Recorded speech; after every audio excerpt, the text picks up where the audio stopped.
अस्सलाम वालेकुम नाज़रीन। मैं हूं इरशाद अंसारी और आप देख रहे हैं एक्सप्रेस डिजिटल। नाज़रीन, हमने इस पे 2 प्रोग्राम किए हैं, उसी की कंटिन्यूटी है क्योंकि उस पे काफ़ी रिएक्शन आया है।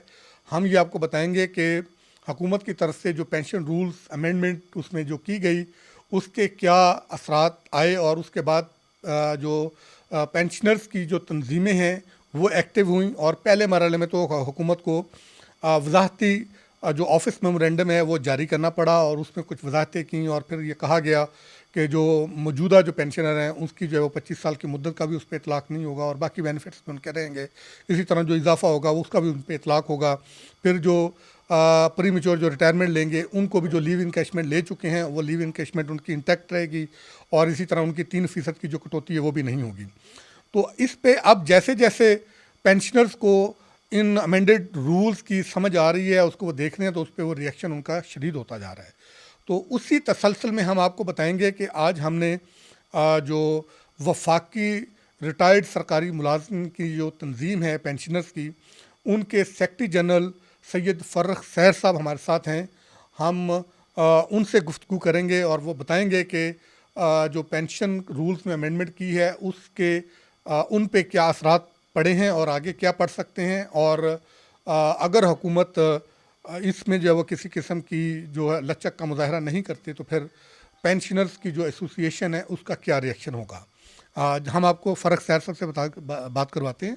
अस्सलाम वालेकुम फ़र्रुख साहब। वालेकुम अस्सलाम। सबसे पहले तो मैं एक्सप्रेस का शुक्रगुज़ार हूँ कि आपके तवज्जुह से आला हुकाम तक हमारे जो तहफ़्फ़ुज़ात हैं वो पहुँचेंगे।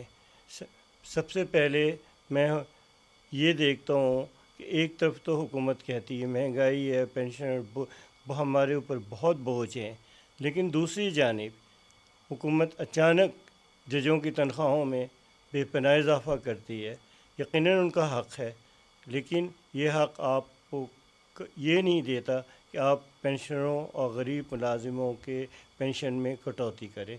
दूसरी जानिब आपने पार्लियामेंटेरियंस के तनख्वाहों में बेपनाह इजाफ़ा कर दिया। ठीक है, उनका हक़ है, उनको भी मिलना चाहिए, लेकिन एक तरफ महंगाई 32%, महंगाई 25% और पेंशनरों में बजाय इजाफ़ा के आप कटौती और आने वाले मुलाजिमीन के लिए आपने तो सर दर्द कर दिया है पेंशन की नई इस्लाहात के तहत। अच्छा, इसमें मैं फ़र्रुख साहब आपसे एक क्वेश्चन करूंगा छोटा सा कि हुकूमत ये कहती है कि वो मजबूर है चूँकि IMF के प्रोग्राम में है और पेंशन का बिल जो है वो और पे और पेंशन का इतना स्वेल कर गया है कि वो वायबल नहीं है।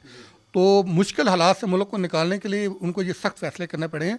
क्या आप इससे इत्तफाक करते हैं? वाकई जो है ऐसा है? अगर ऐसा है तो फिर एज ए पाकिस्तानी हमें मिल के जो है वो इस भंवर से निकलना चाहिए।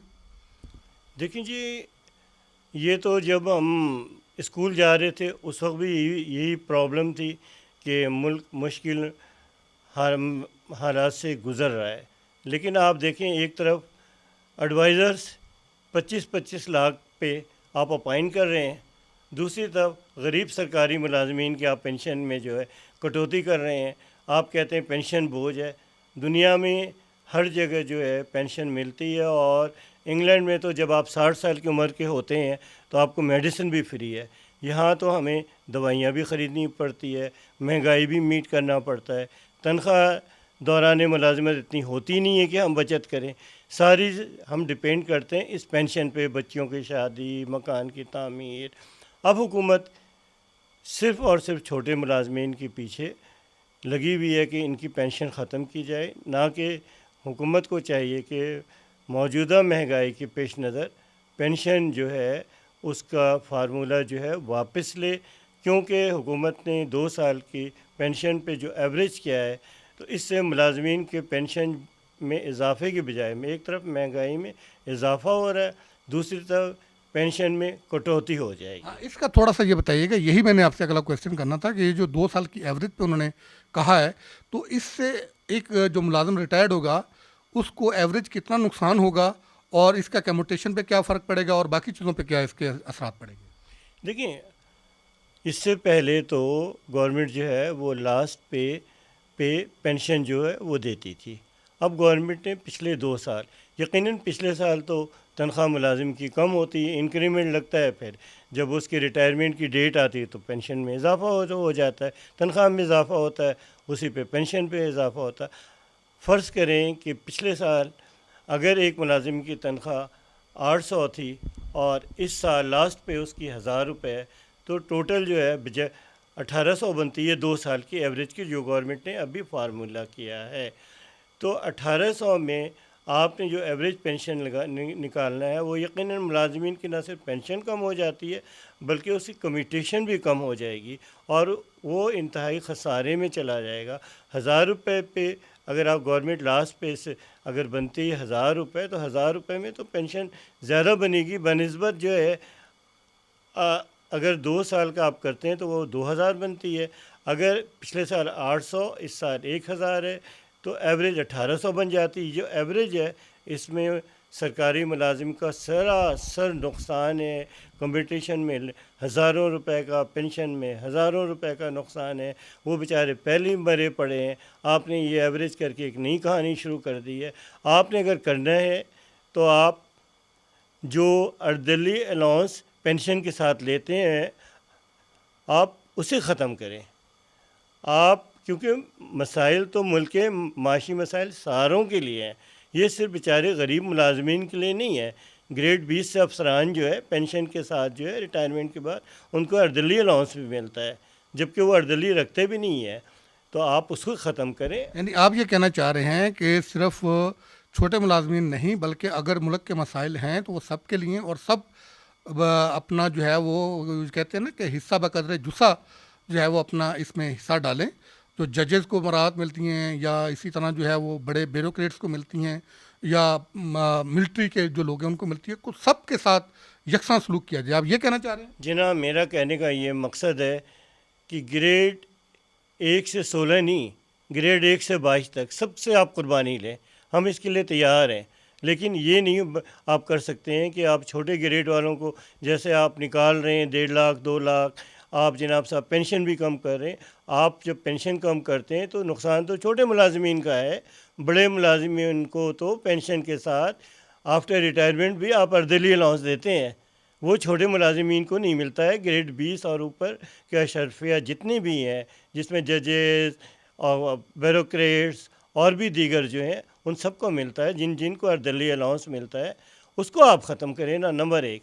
नंबर 2, सबसे ज़्यादा जुल्म आपने ये किया है कि जो मिस्टर और मिसेस, मियाँ और बीवी दोनों जॉब करते हैं, एक रिटायर हो जाता है, तो आपने अब ये पाबंदी लगा दी है कि या वो तनख्वाह लेगा या वो ख़ातून तनख्वाह लेंगी, वो अपने मियाँ का पेंशन नहीं ले सकती हैं।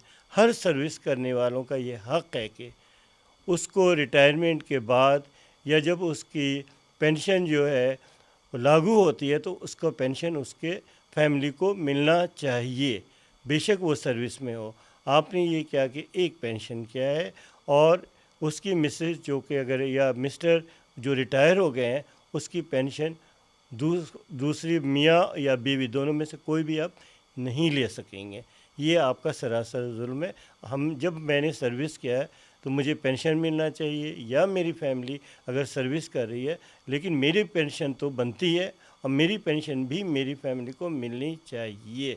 अच्छा, मेरा एक क्वेश्चन और है और उसके बाद हम इसको वाइंड अप करेंगे। वो ये कि अर्ली जो रिटायरमेंट लेते हैं, प्री मैच्योर रिटायरमेंट, उस पर भी उन्होंने कहा है कि जो आपकी एज होती है, जो 60 साल की एज रिटायरमेंट की, सुपरवेंशन की एज, उस तक जो पीरियड बचेगा उसमें 3% सालाना की कटौती की जाएगी। तो उसको आप किस नज़र से देखते हैं कि क्या वो भी जो है वो जो रिटायर्ड मुलाजमीन है, और इसी तरह लीव इन कैशमेंट भी उनको नहीं मिलती अब, ठीक है, और फिर 1 साल की वो उनको वो मिलती थी, छुट्टी ले सकते थे या वो लीव इन कैशमेंट ले सकते थे, तो वो भी उनकी ख़त्म कर दी गई है। तो इस पे आपका क्या है? देखिए जी, छुट्टी तो सरकारी मुलाजमीन का हक़ था। ये सरकार ने ही फ़ैसला किया था कि अगर दौरान मुलाजिमत वो सरकारी मुलाजिम छुट्टी नहीं लेता है तो रिटायरमेंट के वक्त उसे लीव इन कैशमेंट 1 साल की, बेशक उसकी 10 साल की छुट्टी हो, लेकिन सिर्फ़ और सिर्फ आप 1 साल की सैलरी उसे आप देते थे। आपने वो भी ख़त्म कर दिया। मतलब कि मुलाजिम जाए तो किधर जाए, वो तो उसका हक़ है भाई, उसने अपनी छुट्टी की जगह आप उसको पैसे दे रहे हैं। मुझे ये नहीं समझ आती है कि सारी प्रॉब्लम जो सरकारी मुलाजमीन से, सेनेट, ब्यूरोक्रेट्स, वकील, जजेस, बिजनेसमैन, ज़मींदार, इनके ऊपर भी तो खुदा के लिए कुछ करें। आप पहले ही इतना लंबे चौड़े आप टैक्स लगा चुके हैं सरकारी मुलाजमीन का। कोई टैक्स देता है मुझे ये बताएं, सिवाय सरकारी मुलाजमीन के जो आप बाय फोर्स काट लेते हैं। बैंक जाएं, शॉपिंग इस पे जाएं, तनख्वाह से हमारी कट जाती है, फिर आप पेंशन पे लग गए, हम जाएं ये खुदकशी करें। फिर 3% कटौती भी उन्होंने कर दी। फिर आपने 3%, और सिर्फ यहाँ तक नहीं, अभी भी आपको आप कहते हैं जी ये हो जाएगा। वज़ीर ख़जाना साहब, काश आप सरकारी मुलाजिम होते, फिर हम आपसे पूछते कि पेंशन पे पेंशनरों को कितना डिपेंड करते हैं, वो अपनी ज़िंदगी का वो उनका सरमाया होता है। दूसरे मुल्कों ही से आप सब सीखें कि वो पेंशनरों को कितने बेनिफिट देते हैं और आप बजाय देने के वापस ले रहे हैं। प्रिसाइजली आखिरी क्वेश्चन है, प्रिसाइजली इसका जवाब दीजिएगा कि बदकिस्मती कह लें या जो भी कह लें कि अभी तक आपकी तंजीम उस तरह से फ़ाल नहीं है, अपने पेंशनर्स के लिए आवाज़ नहीं बन सकी। थोड़ी सी आपने आवाज़ उठाई, उसका अमेंडेड जारी भी कर दिया। अब अगर ये गवर्नमेंट इसी को कंटिन्यू रखती है तो आपका क्या रिएक्शन होगा? कि आप फिर सड़कों पे आएंगे, क्या करेंगे, नेगोशिएशन करेंगे? अभी तक किसी से आपने बातचीत की या हुकूमती हल्कों से किसी ने आपसे बातचीत की मुज़ाकरात के लिए? देखिए जी, जब से ये तो नोटिफिकेशन अभी आया है, ये कम जनवरी से, ठीक है ना। बात ये है कि हमने तो गवर्नमेंट को अपील भेजा, हम हर वो काम करना चाहते हैं जो आइन के दायरे में है, जिसकी हमें सरकार इजाज़त देती है। हम अपने हाथ में कानून नहीं देना चाहते हैं, लेकिन मैं उस वक्त से डरता हूँ उन सरकारी मुलाजमीन से, या तो वो ख़ुदकशी कर लें या तंग आए बजंग आए वाला फार्मूला ना हो। हाँ, ये फार्मूला ना हो कि हमें भी रोडों पे निकलना पड़े। हम वैसे ही बूढ़े लोग हैं, आप एक डंडा मारेंगे तो हम तो मर जाएंगे, फिर ये वो भी आपकी ज़िम्मेदारी होगी। खुदा का खौफ करें और पेंशनर और सरकारी मुलाजमीन से हट के भी आप जो है दूसरों पे भी तवज्जो दें और वहाँ से भी टैक्सेस वसूल करें। हम ऑलरेडी टैक्स दे रहे हैं और देते चले जा रहे हैं। शुक्रिया। Thank you sir ji, thank you very much. नाज़रीन, आपने जो पेंशनर्स की एसोसिएशन है उनके सेक्रेटरी जनरल सैयद फ़रक साहब की गुफ्तगू सुनी। यकीनन उनकी बातों में वज़न था, दर्द था, और एक सरकारी मुलाजिम जो है वो अपनी पूरी ज़िंदगी जो है वो सरकार को देता है और वो इसी आस पे देता है।